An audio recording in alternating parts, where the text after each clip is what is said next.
So, as many of you know through my repeated plugs in most of my videos, I am making a third-person shooter inspired by Halo, Star Wars, Quake, Unreal Tournament, and more, with a small team that myself and a guy called Andre have put together over the last 3 years.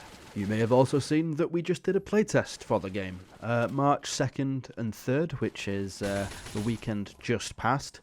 And 250-ish, roughly, people requested to play that. That's 250 new people that haven't previously played a playtest, because we've done 4 or 5 of these now, and that's 250 requests in 2 months, which is not bad at all, considering that the previous one was 750 after 6 months.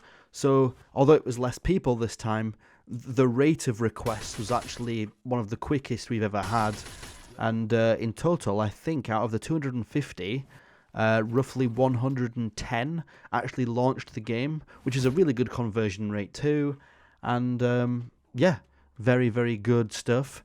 The playtest went fairly well. Initially, there was a bug where if you shot your gun immediately while spawning, your animation would mess up, and you would just spend the rest of the match gliding everywhere.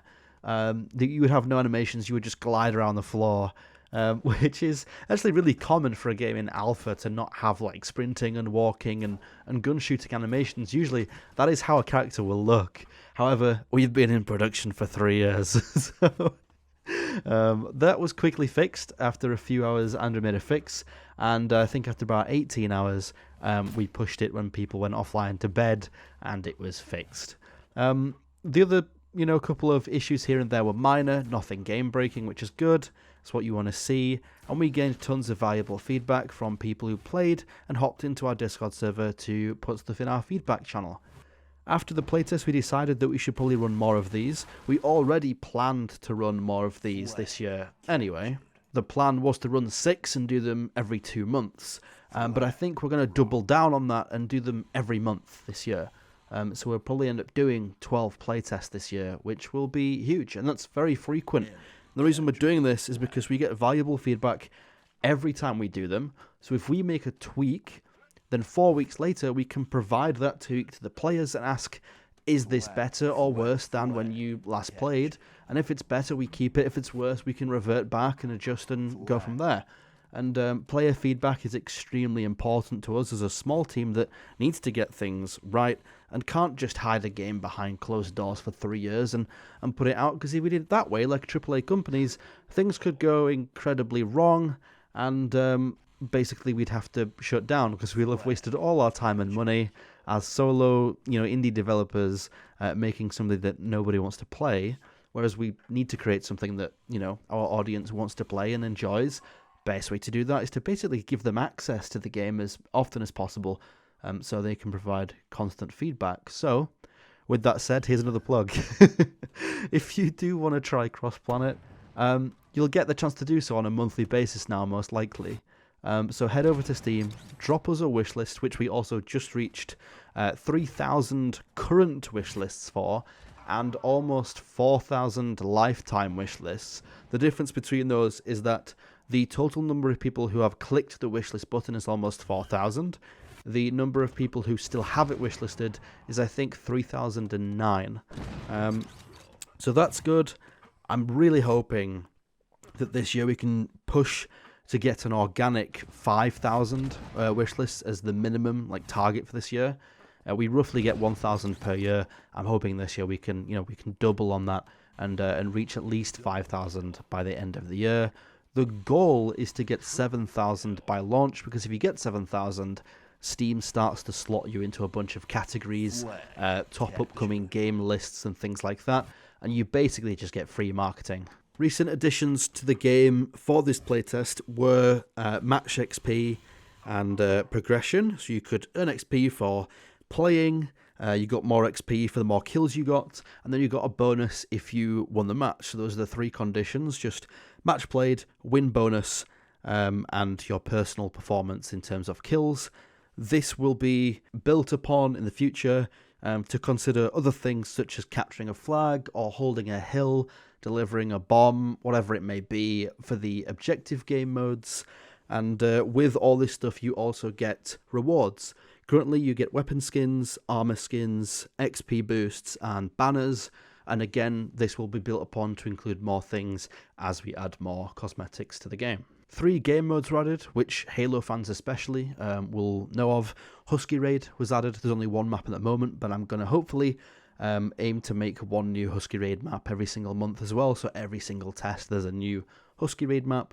And then we added 2 CTF modes, as you'd expect. Classic CTF, which is 2 flags, 1 at each base. And then the neutral CTF, which is 1 flag in the middle. And you have to bring that back to your base from the center of the map. 3 new maps were also added for this test. And in total, the game has about 12 maps, 12 weapons, and 17 or 18 game modes. If you count all the mini modes, such as things like Fiesta, Gun Game, Bobblehead Snipers, Shotty Snipers, Gunslingers, which is dual wielding. Halo hasn't had that for a while, so we thought we'd slot that in there as well. So all the little party mini game things, you count everything we've got, and there's actually arguably enough content to like go into early access with, and that's really what we're gearing ourselves up for this year.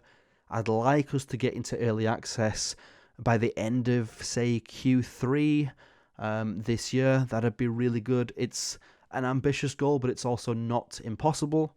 So hopefully we do get there, and then from there, even more testing, even more people having access, and just getting more feedback, and really, building this over the next few years should be something that the players really enjoy. The other thing we're hopefully going to do at some point this year is a demo for the game. Currently, the only way to play is to play on dedicated servers when they go live during our playtests, which, as I said, will probably be every month. However, we have noticed that anyone outside of Europe or America does have quite a high ping. For example, we had one guy who wanted Asian servers, which we don't have because it's an additional cost, which realistically we can't justify during the development phase. That would be a release thing. But he did have just below 400 ping, which is basically a non-playable experience. So something that I would like us to do this year, and I think we're going to strive for, is releasing a demo, which would essentially be playable offline, so you don't have to worry about ping. You can just experience the bare bones of the game by playing offline against bots, so you can still get a feel for the mechanics, find any bugs, play against the bots, and experience the game in some form without being annoyed that you have high ping, because if you're playing offline, you'd be using your local internet, so you'd have 0 ping. So that's something I want to do. Obviously, that's not a full replacement for having servers across the world, but it's a start to let those people experience the game as well. And then also we've got mobile. We're discussing doing our first ever mobile test at some point in the upcoming month, so that will be fun. Likely a very small and limited test to people that have the best phones in our Discord server. We'll probably handpick people, maybe 10 to 20 people that have the best phone, because although the game is on mobile, it's not incredibly optimized for mobile. So we need to first, get some feedback on things like the mechanics of mobile, how it plays, how the touch controls are, things like that, and then we'll optimize as a future thing. So yeah, tons of stuff going on with CrossPlanet, which is good. Very, very busy. And if you're this far, I hope you're invested, and I hope you follow us on the journey. So yeah, once again, before I leave today, please wishlist, please enlist in playtests, please join the Discord server. If you do all those things, you'll make me a very happy man. And if not, no worries. I'll see you in the next CrossPlanet update on this channel. Yeah, okay. Goodbye.